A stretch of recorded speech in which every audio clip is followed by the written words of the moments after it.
आपने देखा होगा कि कुछ व्यक्ति ऐसे होते हैं जब किसी पद पर बैठे होते हैं तो उसके पद के कारण उनका सम्मान होता है, ओहदे के कारण उनका सम्मान होता है। लेकिन कुछ ऐसे व्यक्तित्व होते हैं कि भले ही वह किसी पद पर न हो, उनका सम्मान उनके पद के कारण नहीं होता है बल्कि उनके कृतियों के कारण होता है, उनके व्यक्तित्व के कारण होता है। श्रद्धेय अटल बिहारी वाजपेयी जी एक वैसी ही शख्सियत थे जैसे आप सभी यहां पर पढ़े लिखे लोग बैठे हैं। आप जानते हैं 111 तीनों एक एक एक हैं, लेकिन पहले का जो एक है उसकी वैल्यू 100 है, बीच का जो एक है उसकी वैल्यू 10 है और अंतिम में जो एक है उसकी वैल्यू 1 है। लेकिन कौन कहां पर बैठा है इस कारण उसका मूल्यांकन होता है, लेकिन यह चीज श्रद्धेय अटल बिहारी वाजपेयी जी पर लागू नहीं होती है। एक ऐसा अद्भुत उनका व्यक्तित्व था। आज अटल जी की जयंती की पूर्व संध्या पर हम सब यहां पर एकत्रित हुए हैं। आमतौर पर जब भी महापुरुषों की जयंती मनाई जाती है तो बहुत ही गंभीर होती है और सामान्यतः वो औपचारिक भी होती है। लेकिन जब व्यक्तित्व श्री अटल बिहारी वाजपेयी जी जैसा जीवंत हो और जिंदा दिल हो मेरे बहनों भाइयों, तो उनकी जयंती भी स्वाभाविक रूप से एक अपना अलग स्वरूप ले लेती है। मैंने देखा है कि जब भी उनकी जयंती का कार्यक्रम होता है, भले ही वो हमारे बीच नहीं है, लेकिन उनको श्रद्धांजलि अर्पित करने के लिए लोगों के अंदर एक ललक होती है और जो भी कार्यक्रम आयोजित होते हैं उन कार्यक्रमों में लोग भाग लेते हैं। यह खुशी की बात है कि इस आयोजन का माहौल मैं मानता हूं न तो औपचारिक है न ही बहुत बोझिल है, बल्कि अपनत्व और आत्मीयता से यह पूरी तरह से भरा हुआ है। ठीक वैसे ही जैसे अटल जी का जीवन और उनका व्यक्तित्व था जो हर किसी को छू जाता था, और इसको जीवंत बनाने के लिए मैं समझता हूं कि भारत के ही नहीं बल्कि दुनिया के माने जाने कवि भी यहां पर मौजूद हैं। उनका नाम लेने की जरूरत नहीं है, आप सभी अच्छी तरह जानते हैं।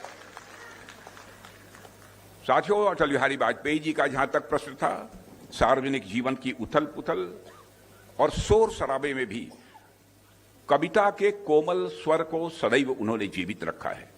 एक जनप्रिय नेता के रूप में से अटल बिहारी वाजपेयी जी देशवासियों के मन पर अमिट छाप उन्होंने छोड़ी है, इस सच्चाई को भी कोई नकार नहीं सकता है। लेकिन उतनी ही गहराई से उन्होंने अपनी कविता के माध्यम से लोगों के दिलों को जीतने में भी उन्होंने कामयाबी हासिल की है। हम सभी इसे स्वीकार करते हैं। और जिन दिनों अटल जी 10वीं कक्षा में पढ़ते थे, शायद आपको जानकारी होगी कुछ लोगों को, उन्होंने अपनी लोकप्रिय कविता जो पहली लिखी थी, हिंदू तन मन हिंदू जीवन रग रग हिंदू मेरा परिचय, यह कविता उन्होंने लिखी थी। और 10वीं कक्षा में पढ़ने वाले छात्र की उम्र ही क्या होती है, लेकिन उस समय इस कविता को सुनकर बहुत सारे बड़े बड़े दिग्गजों ने, विद्वानों ने कहा कि यह व्यक्ति सामान्य व्यक्ति नहीं है बल्कि यह व्यक्ति भारत का भविष्य है। अटल बिहारी वाजपेयी जी के बारे में उस समय ही लोगों ने कहा था। सन 1942 में कालीचरण कॉलेज के ओटीसी में कैंप लगा था और उस समय राष्ट्रीय स्वयंसेवक संघ के संघ चालक गुरुजी उसमें मौजूद थे। जब उनके सामने उन्होंने यह कविता पढ़ी तो पूरा का पूरा सभागार ही तालियों की गड़गड़ाहट से गूंज उठा था। साथियों, अटल जी से मैं समझता हूं कि लखनऊ के लोग विशेष रूप से, जो कम आयु के लोग हैं उनके बारे में तो नहीं कह सकता, लेकिन बड़ी आयु के लोग हैं, अधिकांश लोग किसी न किसी प्रकार किसी न किसी रूप में अटल जी के संपर्क में आए हैं। अटल जी की यह बात कोई हम कभी नहीं भूलते, अब बराबर चित्त में मैं बैठा कर रखता हूं। और जहां पर भी मेरा कार्यालय पार्टी का राष्ट्रीय अध्यक्ष रहते हुए अथवा जहां कहीं बना, अपने रक्षा मंत्रालय में भी इसको लगवा कर रखा है कि छोटे मन से कोई बड़ा नहीं होता, टूटे मन से कोई खड़ा नहीं होता। और मैं कहना चाहता हूं, सचमुच यह बात तो हमारे अंदर तक बैठ गई है और मैं अक्सर सार्वजनिक सभाओं में भी इसे समय समय पर दोहराता रहता हूं। बराबर अटल बिहारी वाजपेयी जी इस बात के लिए सजग रहते थे कि ऊंचाइयों पर व्यक्ति प्रायः अकेला हो जाता है। जब भी बड़ी ऊंचाई हासिल होती है, व्यक्ति अकेला हो जाता है। पद, प्रतिष्ठा और बड़े दायित्व कई बार हमें लोगों से दूर कर देते हैं। यह बोध उनके मन में हमेशा रहा कि ऊंचा होना और अलग थलग हो जाना दोनों एक बात नहीं है। उनकी सबसे जानी मानी कविता ऊंचाई भी, उस कविता का नाम ही उन्होंने ऊंचाई रखा था, ऊंचाई भी इसी भाव को व्यक्त करती है। और यह कविता उन्होंने 1992 में पद्म विभूषण की उपाधि प्राप्त करने के बाद यह लिखी थी। इस कविता में अटल जी ने लिखा है, जरूरी यह है कि ऊंचाई के साथ विस्तार भी हो। जरूरी यह है कि ऊंचाई के साथ विस्तार भी हो, जिससे मनुष्य ठूंठ सा खड़ा न रहे, जिससे मनुष्य ठूंठ सा खड़ा न रहे, औरों से घुले मिले, किसी को साथ ले और किसी के संग चले। यह अटल बिहारी वाजपेयी जी ने लिखा था। और यह कहा जा सकता है मेरे बहनों भाइयों कि अटल जी के जीवन में ऊंचाई के साथ साथ विस्तार भी था। इसी कविता की अंतिम पंक्तियां है कि हे प्रभु, मुझे इतनी ऊंचाई कभी मत देना, गैरों को गले न लगा सकूं, इतनी रुखाई मत देना। जो अभी अभी हमारे योगी जी ने इस कविता को आप सबके समक्ष प्रस्तुत किया है। मित्रों, मैं याद दिलाना चाहता हूं 1998 की बात है। अटल जी अस्वस्थ थे और न्यूयॉर्क के अस्पताल में उनका इलाज चल रहा था। उस समय उन्होंने एक कविता लिखी थी और वह धर्मयुग में छपने के लिए उन्होंने उस समय भेजी थी। और उन्होंने संपादक को लिखा कि हो सकता है यह पंक्तियां कविता के लायक न हों, लेकिन ये मेरी जिंदगी का दस्तावेज है। भले ही यह पंक्तियां कविता के लायक न हों, लेकिन यह मेरी जिंदगी का दस्तावेज है। और यह कविता अटल जी के विषम से विषम परिस्थितियों में भी कभी हार न मानने वाली भावना का मैं मानता हूं सबसे सुंदर चित्रण है।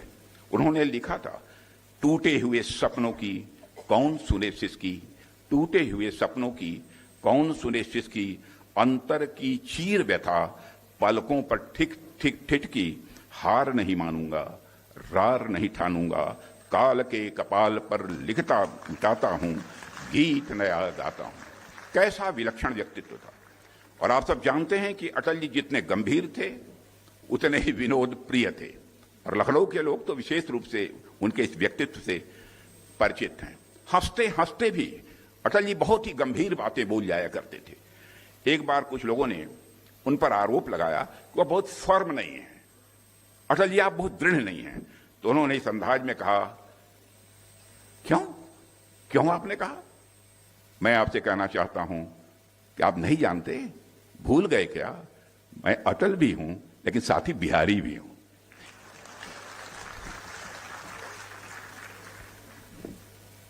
प्रत्युत्पन्न मति हमारे अटल बिहारी वाजपेयी जी थे। आपातकाल के दौरान में उनकी पीठ में जब दर्द हुआ, उस समय वह हिरासत में थे। उन्हें इलाज के लिए एम्स अस्पताल ले जाया गया। डॉक्टर ने पूछा कि दर्द कैसे हुआ, क्या आप कहीं झुक गए थे? तो कहा, डॉक्टर साहब जिंदगी में झुकना तो नहीं जानता, कहीं मुड़ गया होगा।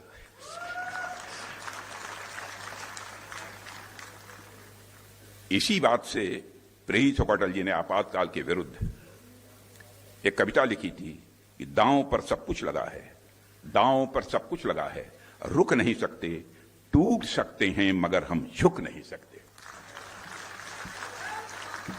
एक घटना मैं आप सबके रखना चाहता हूं, 2006 की है। कुछ पत्रकारों ने अटल जी से पूछा, क्या इराक ऑयल कॉन्ट्रैक्ट घोटाले में कांग्रेस को बचाने के लिए पूर्व विदेश मंत्री नटवर सिंह को बलि का बकरा बनाया गया है?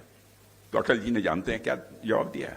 जब पूछा लोगों ने क्या उस पर पर्दा डालने के लिए, उस भ्रष्टाचार पर नटवर सिंह जी को बलि का बकरा बनाया गया था, तो उन्होंने मुस्कुराते हुए जवाब दिया, मैं शाकाहारी हूं।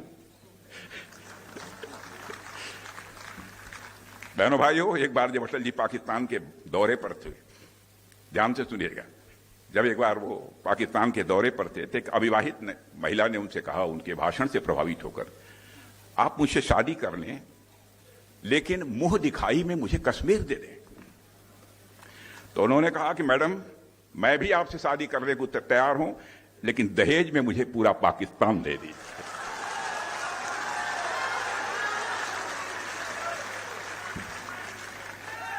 गजब का सेंस ऑफ ह्यूमर था, गजब का सेंस ऑफ ह्यूमर था अटल बिहारी वाजपेयी में। एक बार जब कांग्रेस के नेता श्री वाई.बी. चौहान कुछ समय के लिए जनता पार्टी में शामिल हुए और फिर दोबारा जब कांग्रेस में चले गए तो एक रैली के दौरान अटल जी ने कटाक्ष करते हुए कहा कि हमने चौहान साहब से पूछा कि यह आपने क्या किया, तो उन्होंने उत्तर दिया कि अब हम घर वापस आ गए हैं, तो कोई उनसे पूछे तो क्या अब तक वह ससुराल में थे। अटल जी के भाषणों की सबसे अच्छी बात यह थी कि जब वह विरोधियों पर भी हमला करते थे, मेरे बहनों भाइयों, कभी भी मर्यादा का अतिक्रमण नहीं किया। सबसे बड़ी विशेषता वो थी। एक बार हिमाचल के प्रदेश के मुख्यमंत्री वीरभद्र सिंह जी का नाम आपने सुना होगा। हिमाचल प्रदेश में भाषण करने के लिए गए तो उन्होंने कहा कि यहां के मुख्यमंत्री भद्र तो हैं लेकिन वीर नहीं है। और इतना कहकर सारी बात उन्होंने समाप्त कर दी। एक महिला ने कहा उनसे कि महिला ने क्या, उनके साथ महिलाएं भी थी, पुरुष थे, तो नवाज शरीफ उसमें से बोल गए थे कि अटल जी आप तो इतने पॉपुलर हैं कि अब तो पाकिस्तान में भी आप चुनाव जीत सकते हैं। आप ये कल्पना करिए, भारत में ही नहीं, भारत के पड़ोसी देश पाकिस्तान में भी उनके प्रति लोगों का इतना सम्मान था, इतनी लोकप्रियता उनकी थी। साथियों, 1994 की बात है कि भारतीय जनता पार्टी में बहुत लोग शामिल हुए थे और पार्टी की सदस्यता बढ़ रही थी। तो इस बात को भी अटल जी ने अपनी काव्य शैली में बड़े अनूठे ढंग से बयान किया था। एक सभा में उन्होंने कहा था, यों बड़री अखिया लखी, यों बड़री अखिया लखी, आंखिन को सुख होत, यानी जैसे सुंदर बड़ी आंखों को देखकर आंखों को सुख और आनंद मिलता है, वैसे ही अपने वंश या परिवार को बढ़ता हुआ देखकर मन को अपार खुशी होती है। और जिस समय यह बात उन्होंने कही थी, मेरे बहनों भाइयों, मैं स्वयं उनके साथ था और हम सब के लिए गर्व का विषय है और यह प्रसन्नता का विषय है कि आज हमारी भाजपा के पहले राष्ट्रीय अध्यक्ष आदरणीय अटल बिहारी वाजपेयी थे। उनके आज हमारी भाजपा वो विश्व की सबसे बड़ी राजनीतिक पार्टी बन गई है। अटल जी ने लिखा है, चीर निशा का वक्ष पुनः चमकेगा दिनकर, चीर निशा का वक्ष पुनः चमकेगा दिनकर। वे स्वयं भी सूर्य की तरह भारत की राजनीति के क्षितिज पर चमकते रहे और हमेशा वो चमकते रहेंगे, ऐसा मेरा पूरा विश्वास है।